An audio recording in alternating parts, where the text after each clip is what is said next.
The director chuckled when he sat down, but his piano playing changed everything. The grand auditorium of the Galactic Conclave was a study in controlled silence. Representatives from 100 species sat in their designated tiers, a mosaic of iridescent scales, delicate fronds, and chitinous plates. The air hung with the subtle translators each delegate wore. On stage, the newly appointed human cultural liaison, a man of unremarkable stature, approached the polished surface of the presentation console. He was expected to deliver a data stream, a historical summary, a list of humanity's acceptable artistic contributions, pre-approved by the Conclave's Aesthetic Committee. The director of the committee, a being of long, slender limbs and a perpetually serene face, watched from the front row. His species, the Velen, were the arbiters of galactic culture. Their art was mathematical, their music pure tonal theory, their literature precise and metaphorical. To them, human art was regrettable, a chaotic, emotional outburst. The director had reviewed the humans' files. He had seen the proposed presentation. It was dry. It was safe. It was, he believed, an implicit admission of inferiority. As the human fumbled slightly, bypassing the console and moving towards the large, antique concert piano that sat as a decorative relic on the stage's edge, the director let out a soft, unmistakable chuckle. It was a sound of pure, condescending amusement, picked up by his own translator and disseminated through the chamber. A ripple of similar sounds followed from various delegates. The human was going to perform? How quaint, how primitive. The human heard the chuckle. He did not turn. He simply adjusted the stool, his expression unreadable. He sat, placed his fingers on the keys, and paused. The silence deepened, becoming heavy with anticipation and disdain, and he began to play. The first notes were simple, a clear melody that spoke of open fields and gentle winds. It was pleasant, if basic. The director's internal assessment aligned with his initial judgment. This was folk music, child's play, but the human did not stop. His left hand began to move, building a complex harmony beneath the right-hand melody. The pace increased subtly. The simple tune began to twist, to turn back on itself, growing in complexity and insistence. It was no longer a picture of a field. It was the feeling of standing in that field as a storm gathered on the horizon. The notes darkened, clustering like thunderheads. The playing became forceful, a torrent of sound that was not random, but driven by a fierce, internal logic. The director's serene expression flickered. This was not in the files. This was not approved. The music was. It was narrative. It told a story without words. He could feel it. The delegates around him shifted. The Garn, a rock-like species, felt a faint vibration in their cores that resonated with the deeper bass notes.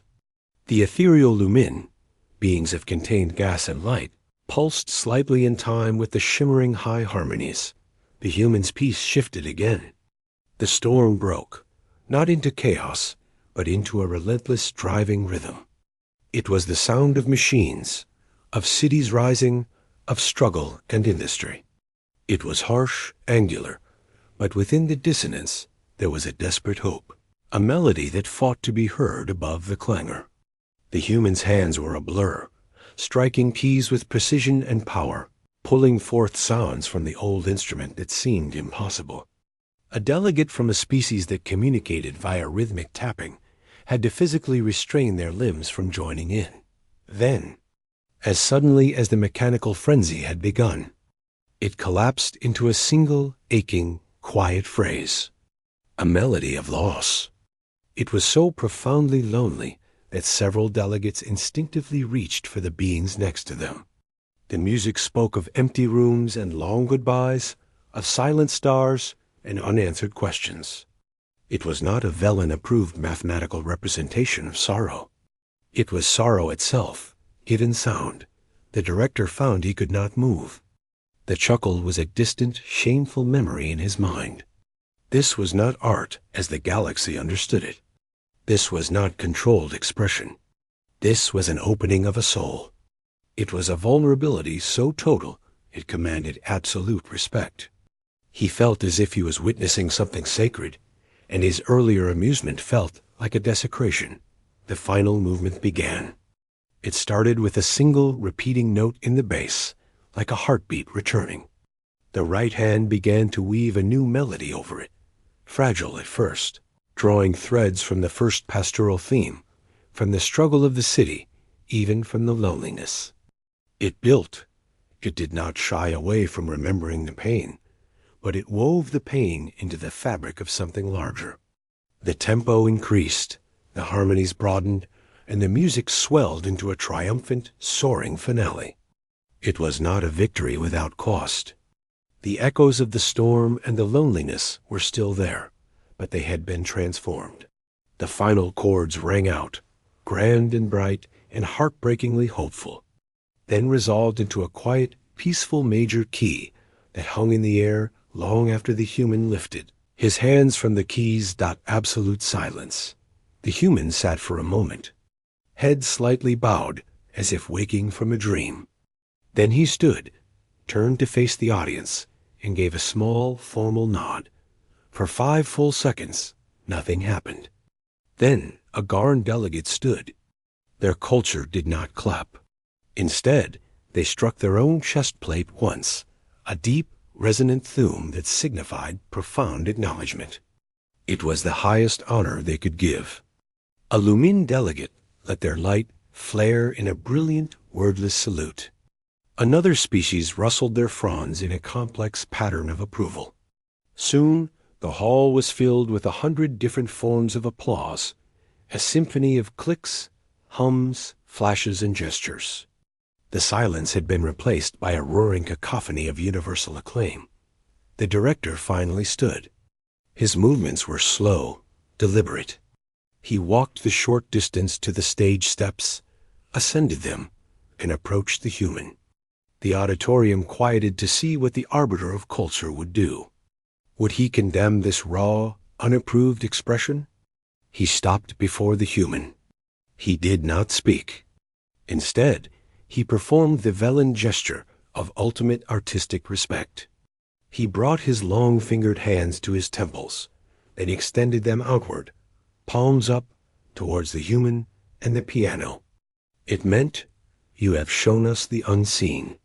You have given form to the formless." When he finally spoke, his translator voice was hushed.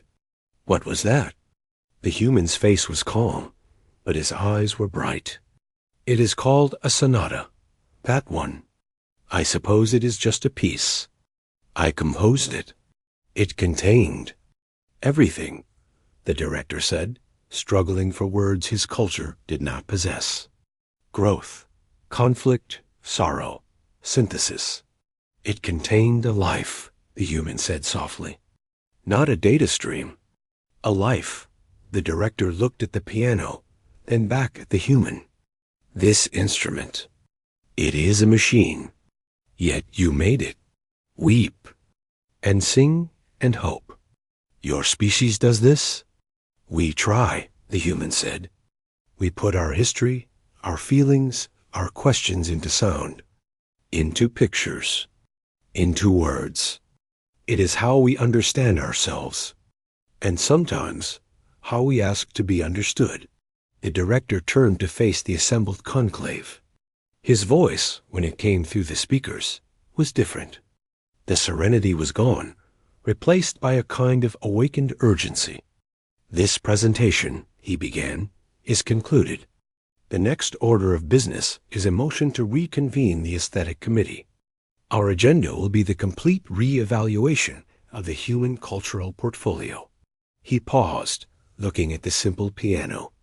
"We have been judging the recipe without tasting the food. We have been analyzing the frequency without hearing the music. That ends today." The meeting was adjourned. No one moved to leave.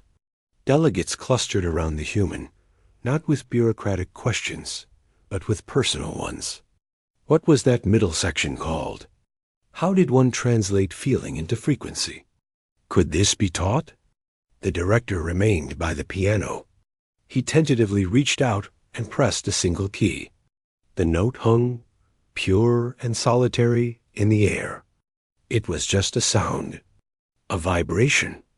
But he now understood that in the hands of a being who dared to feel, and to share those feelings without filter, a single note could be the seed of a universe. He had chuckled at the simplicity of the act. Now he understood the profound complexity of the truth behind it. Humanity's art was not a cacophony. It was a conversation, and the galaxy, for the first time, was truly listening.